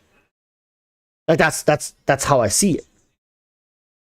Like, it's just more damage. There's no more kit. There's nothing, like, no talent. No, it's just more scaling. And some characters scale through multiple stats. Like, Sino could take advantage of more than just one stat. So leveling him up to level 90 gets him access to a lot more of those stats. And maybe this is a bigger boost in damage. Stuff like that. But generally, how a character plays, their synergies and stuff, their rotations is basically unchanging. Nothing changes, like, the rotations of a character doesn't change at level 90. And sometimes when a character is too demanding on their rotations and their synergies and timing, then you're putting a lot of that burden back onto the player. Like, okay, make sure you do this when this happens, you do this when this happens, make sure you do 1 3 1 2 3, like, stuff like that. Just make sure, like, that's how you rotate through your characters, and make sure you use this character's elemental skill and burst skill in this rotation in this, like, order, or else you done fucked up, right? Like, stuff like that. When it becomes too restricting, it becomes kind of like a chore to me. Like, I don't like, for example, Sino's elemental skill is forced to be timed with whenever that pyramid, like, that thing appears. Like, it's cool and all, but it kind of gets a little annoying after you play him for, you know, an hour or two. It just feels like, okay, why am I being told exactly when to press a button? It's like, press the button when the screen turns green. Don't really like that very much. That goes for every character, no? 80 to 90, the difference are only in the stats. Exactly. That's why if a character is not performing at level 70 and level 80, are they really going to compete with the other characters at level 90? Very, very few. Like off the top of my head, which character suddenly overtakes their counterpart from level 80 to level 90? Like, how many character in the game does that? 80 to 90 makes a huge difference on characters that uses transformative reactions. For the rest, doesn't really matter.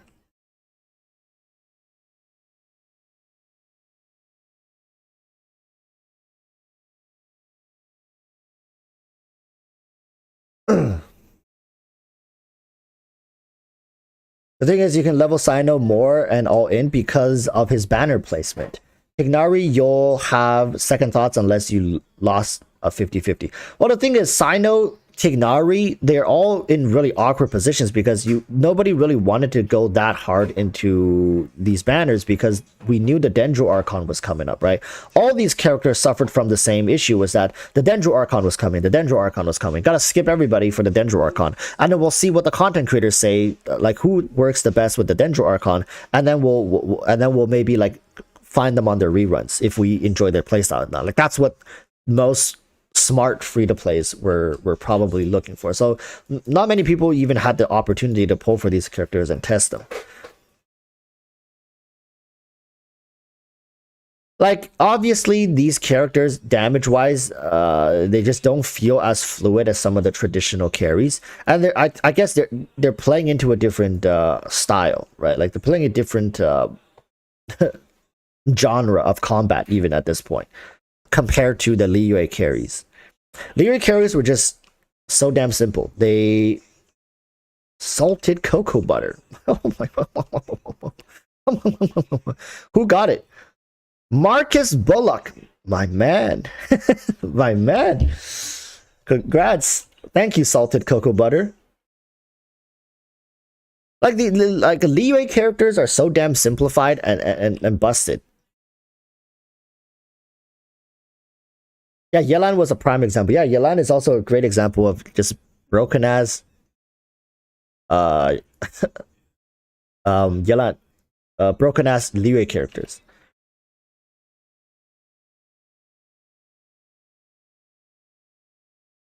So it's like the more I try out these new characters, the more I realize, you know, like they're the Scaramouche beat Zhao. Is Scaramouche better than Zhao? Actually, here's a question for you guys. Do you guys think Scaramouche is a better character than Zhao? I guess overall, like including constellations and all that stuff, like is Scaramouche better than Zhao? Playstyle, damage, drip, like just overall. Like let's say if you had to give a score to Zhao, what would it be? If you had to give a score to Scaramouche, what would it be?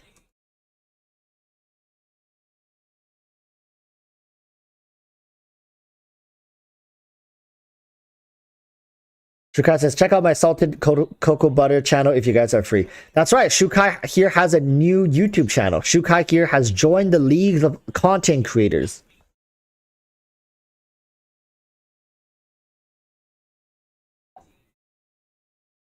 Oh my goodness. I don't know, says Zhao is 8 out of 10, Scara is 6 out of 10. Oof. Oof. Scara main's taking a fat L. Most people is rating Zhao better, I see. Honestly, me too. Unless something crazy happens, like, well, like most of us haven't had the opportunity to play Scaramouche with the C6 Farozan. I think a C6 Farozan is going to be great. It's going to be a great addition to the Wanderer team. It doesn't solve all his problems, but you know, it makes some of his problems go away. He can now group enemies, essentially, allowing him to maximize his normal charge. So the best combo right now is normal charge, right? So this first normal attack would cause so this first attack would cause pressurized collapse, grouping them all together. Second one will hit them, and then the third one you charge attack and you hit all of them. And then this next one should, like, it's one of like 3 seconds. 1, 2, 3. So like roughly the second hit of the next combo is gonna group them all again. So enemies will always stay pretty much grouped. And pressurized collapse does do a bit of damage as well. So there's that extra layer of damage in apart from the crit damage buff. Okay, we need to make a video because just looking on paper at Faruzan, it's enough to tell me that Wanderer is a character that it feels like is missing a bit from his kit. I feel like the grouping capability should have been in Scaramouche's kit. I think Scaramouche should have had the ability to group enemies just by himself, and Faruzan should serve as more like, just let her be a buffer, and let her C6 just be more damage like Goro. So it's something that everybody's familiar with, is cool and all, but having her also putting the grouping capabilities in her C6, it's kind of a scummy move. Really is. Let's record a video. Oh.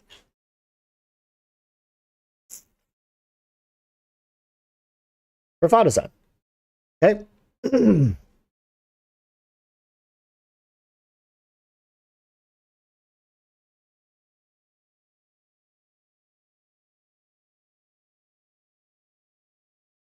Check out Chukai's YouTube channel.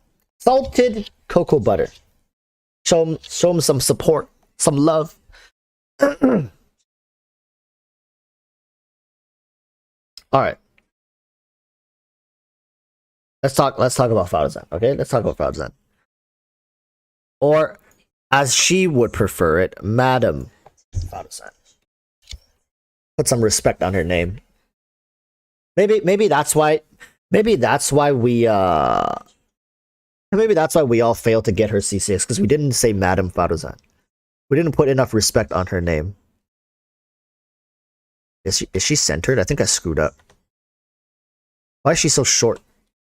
I'm trying to, like, there's such a, like, when I zoom in, when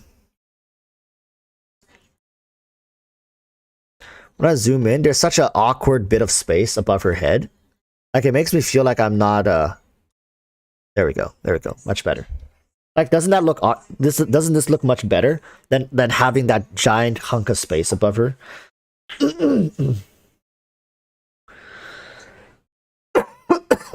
Sorry, chat. I just have some phlegm in my throat. Okay, let's talk about Faruzan.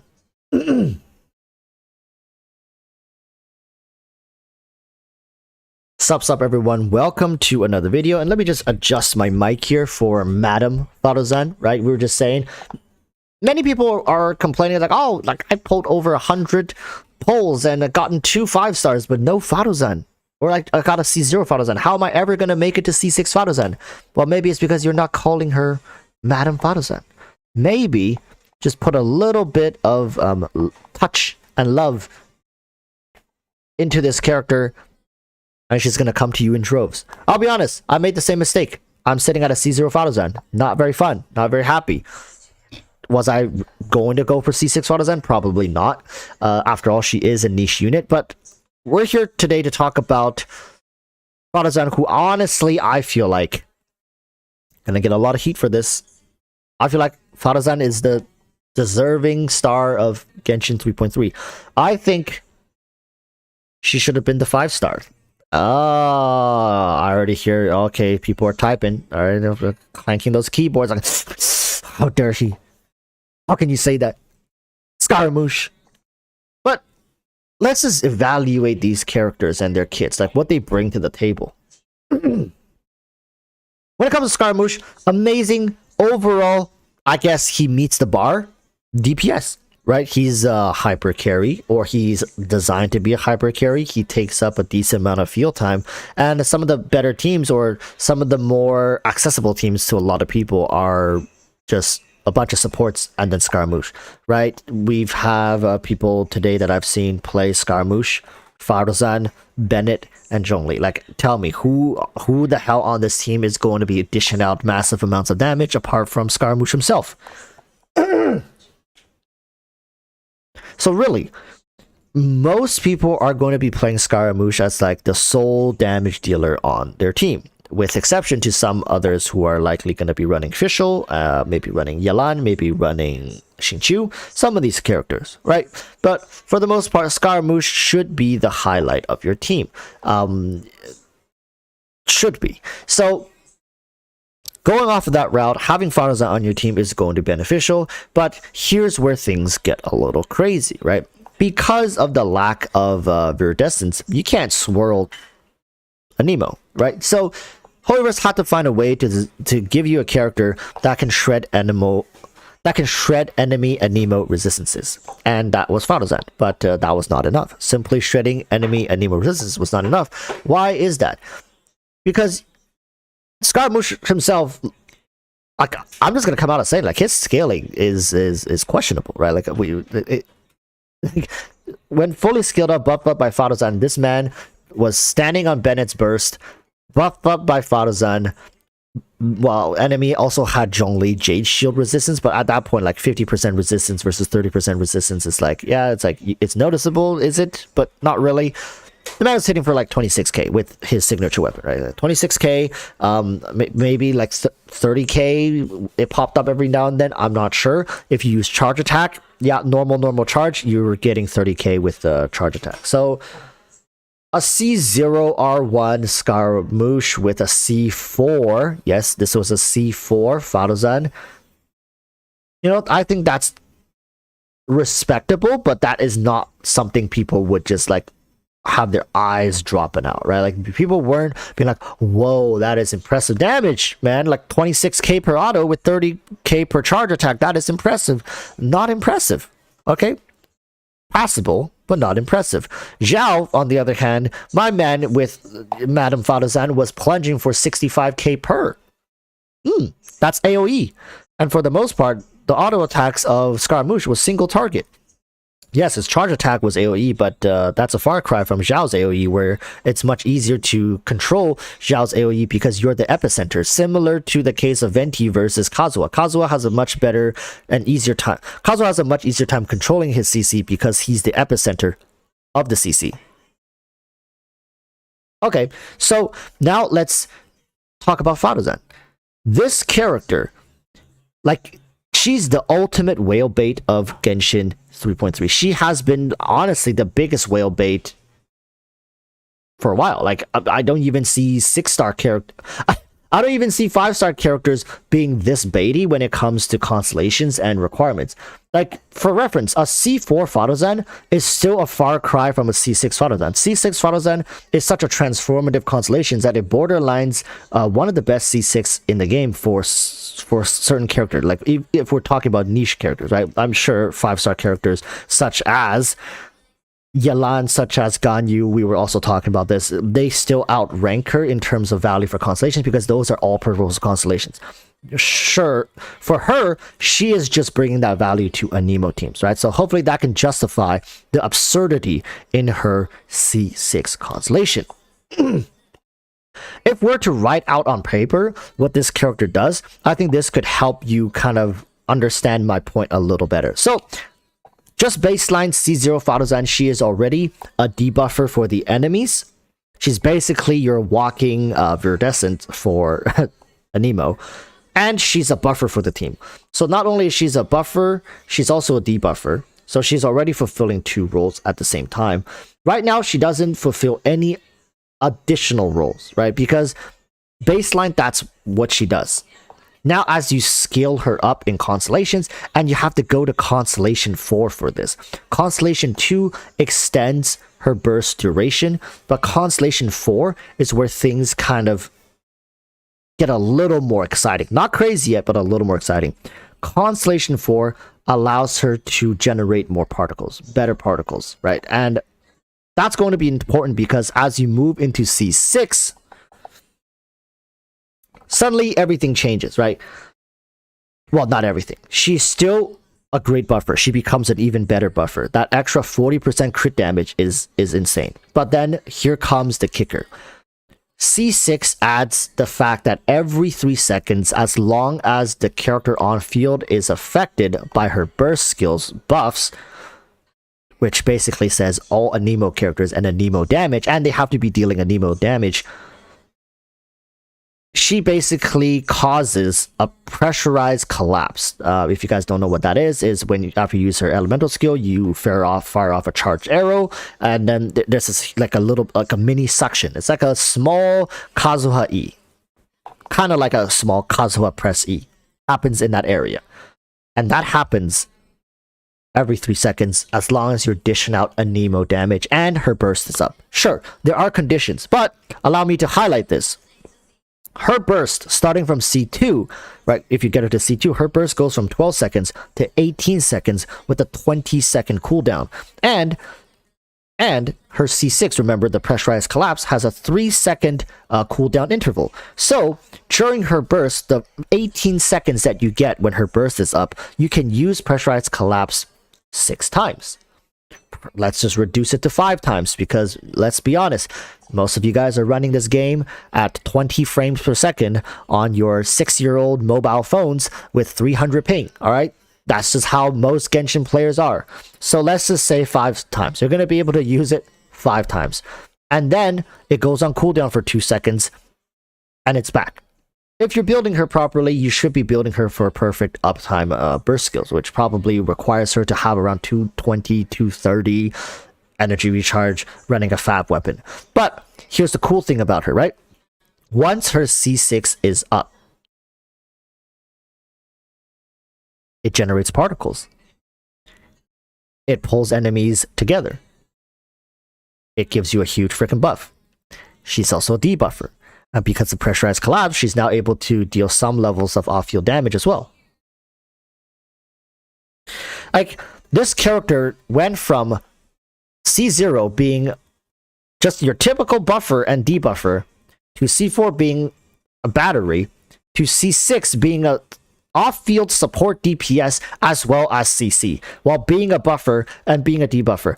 At this point, if she somehow found a way to heal your team as well, I don't know what to say. Like, she has such an overloaded kit, but it only happens at C6 because C6 gives her 2 like roles. I mean, C4 allows her to generate more particles, but it's very difficult to funnel that into your team. I mean, yeah, you have to switch to her, but isn't it better to battery your on-field character when they're on field? What? So basically, this character as C6 can battery your on-field Nemo character while she's off-field, because for some reason, I don't know, like, this is not described in her C6, but she is generating particles while causing the pressurized collapse through her C6 every couple seconds. So you just Daryl Walker just applied wet status. Damn, that's hot. As I understand it, the second half of her C6 is unconditional. A Nemo is not required. No, a Nemo is required. I promise you that a Nemo is required. The second half of her C6 only activates if on 2 conditions. You have to be under the effects of her burst skill, and you have to be dishing out a Nemo damage. Bro, if the second half of her C6 was unconditional, she is straight up broken. Like, she just breaks all metrics in the game. But it is like, if you look at it, it says it has to be under the effects of her burst skill, and you have to be dealing a Nemo damage. Those are the 2 requirements. So that's the only reason it keeps her somewhat in line. It keeps her somewhat in line as a C6, but even then, currently she outperforms other buffers. Like, even characters like Shenhe doesn't offer as much of an overloaded kit as she does. So right now, when we look at Madame Fadozan, the difference between a C5 Fadozan and a C6 Fadozan is pretty substantial. It's mainly because of the utility that she brings to the Nemo carries, as well as the comfort of use. She just presses 1 buttons and she can straight up get the hell off the field. Right now, Fadozan players, like, pre-C6, well, you want to use your elemental skill while you generate some particles for yourself. Maybe you might as well just use a charge attack, right? And you got to aim that charge attack, make sure you get all the enemies together, so when you get your Nemo carriers on field, the enemies are already kind of semi-grouped by your Fadozan. That all goes out the window. You press her E, you press her burst, you get off the field, right? Streamline her much more. get you that 40% crit damage buff, get you that pressurized collapse every 3 seconds. Your Nemo characters are just having a field day, and she herself now can layer additional damage unconditionally up to 6 times if you're just perfectly rotating it. Well, for most of us, it's 5 times. 5 times, 5 ticks of off-field damage, pretty much unconditionally. So I don't want to say she's the best 4-star character ever. She is not. She is not, because she's too situational. She is unique to She's unique to Anemo carry teams. Only on-field Anemo carries can really fully utilize every aspect of her kit. And in that regards, I think she's not broken. But she definitely has an overloaded kit. I don't think people would really argue the fact that she's likely the best 4-star buffer out of the ones we already have. We have Goro. Do you guys think she's better than Goro in her niche? Do you think she's better than Sarah in her niche? Again, we're comparing all these characters at C6, right? What she does for her Anemo carries is just, it's just otherworldly. Like, I just gotta say, like, I feel like the C6 pressurized collapse thing didn't need to be a thing. Take that away from her kit and she's still a very solid Anemo buffer. Just think about it like this. You can erase half of her C6 and people will still say, well, that's a pretty good character. She's not going to be broken, she's not going to be amazing, but that's still a pretty good character at C6. And it doesn't put as much emphasis onto her C6. What I think should have happened was somehow that pressurized collapse utility feature with grouping the enemy should have been a part of Scaramouche's kit. Scaramouche, maybe through one of his constellation, should have been able to cause some sort of like suction ability to group enemies a little better for himself. And C6 Fadozan should have just stuck to like maybe a little higher buff at C6, maybe 50% crit damage buff. I don't know. But having that in her kit just screams to me Hoyoverse wanting people to pull for this character C6. I'm not going to say it's demanded of people, but if you want to have a fun time, if your Zhao wants to plunge and also suck the enemies, get C6 Fadozan. If you want Scaramouche to have the ideal damage dealing conditions, go for C6 Fadozan. If you want your C6 Kazuha to suck enemies with his normal attacks on top of his elemental skill and get a huge fat damage boost, pull for C6 Fadozan. This character is marketed for whales. For whales and for whales. If you're free to play, count yourself lucky if you are able to get a couple Fadozan cons and slowly working your way up to C6, because I guarantee you, once she hits C6, you'll see exactly what I'm talking about. This character's kit is just too busted. It's too overloaded with utilities, with damage, with like battery, with buffs, with debuffs. It's too much for a 4-star character. It would make sense if she's a 5-star character and you put all this stuff accessible at a C2 constellation. And then C6, maybe she turns into another Yelan or some crazy stuff.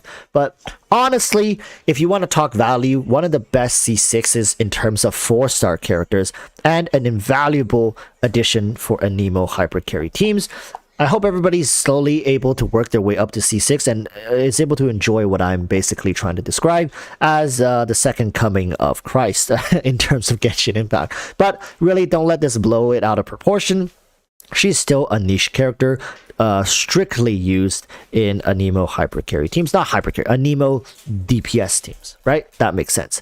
If you want to play her with Hazel, I'm sure she's also going to be incredibly fun. She's not just made for 5 stars. You know, C6 with her, with Hazel, I'd imagine it's going to be one hell of a time as well to play.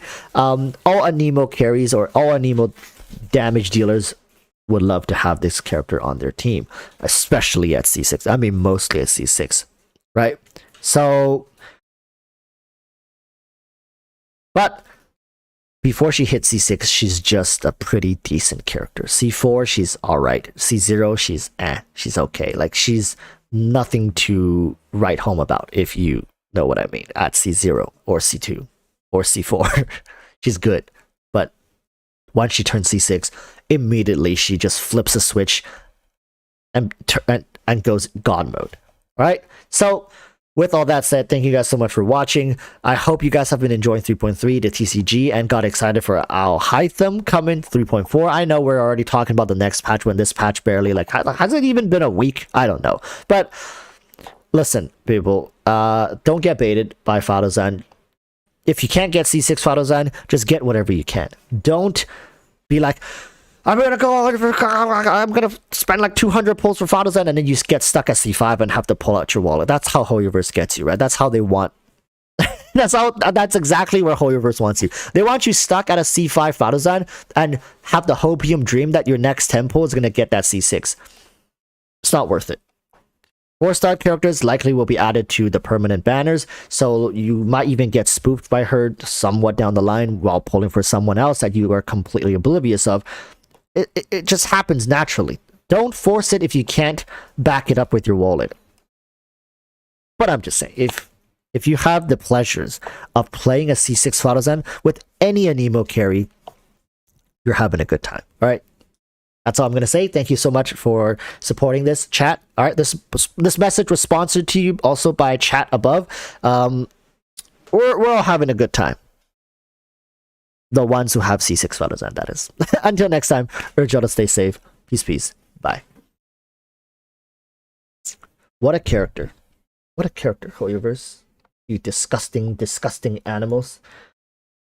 Okay, but that's going to be it. I got to head out. Have to make an appointment. Well, not an appointment. I have to be somewhere. So yeah, people. I'll see you guys next time. Thank you to all the channel members. Thank you to Shukai for gifting a channel member. Make sure to check out Shukai's channel, Salted Cocoa Butter. I have it pinned in chat. So until next time, urge y'all to stay safe. Peace, peace. And yeah, bye.